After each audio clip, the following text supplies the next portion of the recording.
Most people only know Lost Maples one way, and that's in the peak of fall, accompanied by crowds of folks all chasing the same glimpse of red and orange leaves against the limestone canyon along the popular Maple Trail. And it's worth seeing, but I started wondering what Lost Maples looks like when the crowds go home and the leaves lose their fall colors and the landscape goes back to its natural state. So I drove out there in the middle of summer, laced up my hiking shoes, and hit the east-west trail to find out. I hiked about 3 miles when everything was said and done, and what I found at the end of the trail completely changed how I think about this place.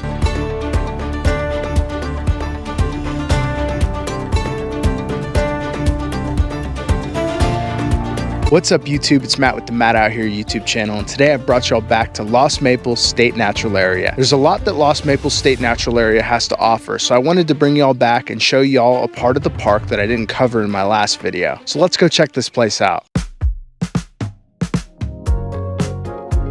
After checking in at the visitor center, I made my way over to the trailhead and started my hike. I hit the trail a little after 6 in the morning to beat the Texas heat. The sun was already up, and if you've ever spent a summer in Texas, you know that the Texas heat in the summer is no joke. So I got out early and ahead of it and was able to enjoy the trail without having to worry about a heat stroke.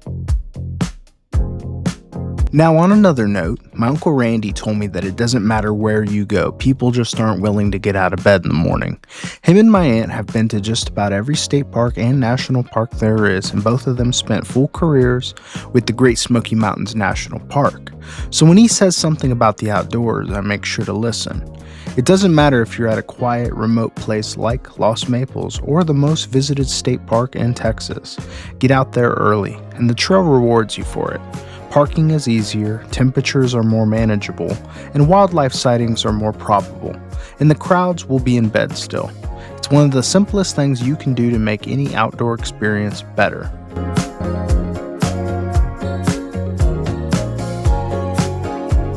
Now, let's talk about the trail itself. The east-west trail at Lost Maples is an easy, relatively flat hike, and what makes it unique is that the whole way out, you're walking between two canyon walls.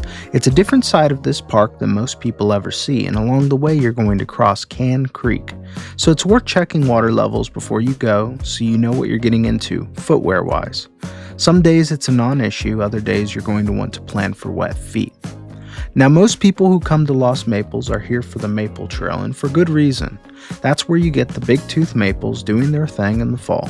The grotto, Monkey Rock, and if you've got the legs for it, the overlook at 2,268 feet, which is no joke.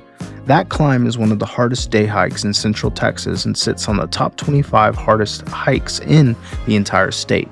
It's worth doing, but what I've noticed is that a lot of people burn everything they have on that side of the park, and by the time they get to the east-west trail and the pond, they're either running on fumes or they skip it altogether. I've been guilty of it myself, so this time I wanted to do something different.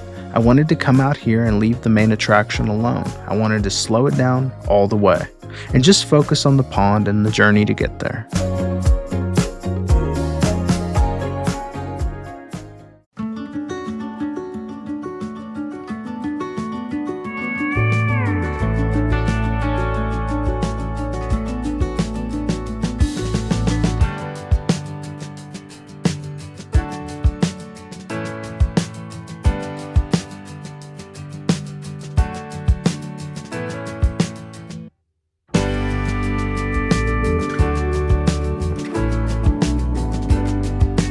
After crossing Can Creek one more time, the trail starts to change on you.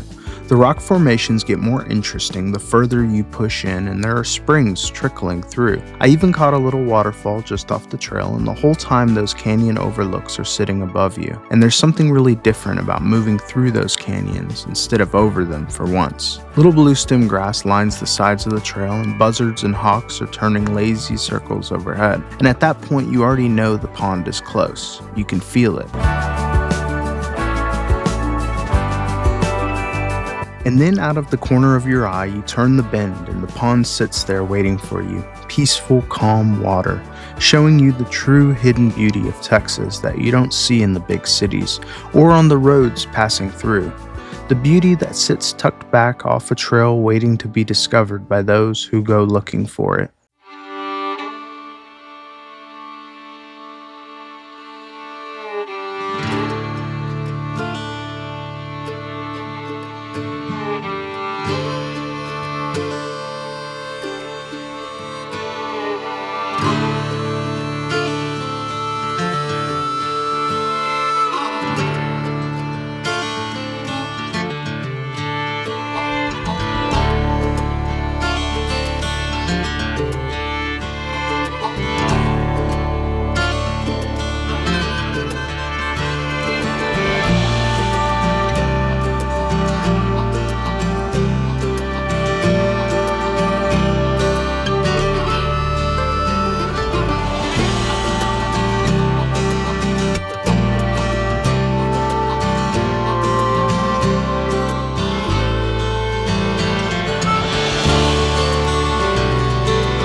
After spending some time exploring the pond, I worked my way back on the trail and headed back to the trailhead to conclude my adventure here at Lost Maples. Once back at the trailhead, I stopped in at the bird blind for a quick visit and then went over to the day use area towards the Maple Trail trailhead before heading home.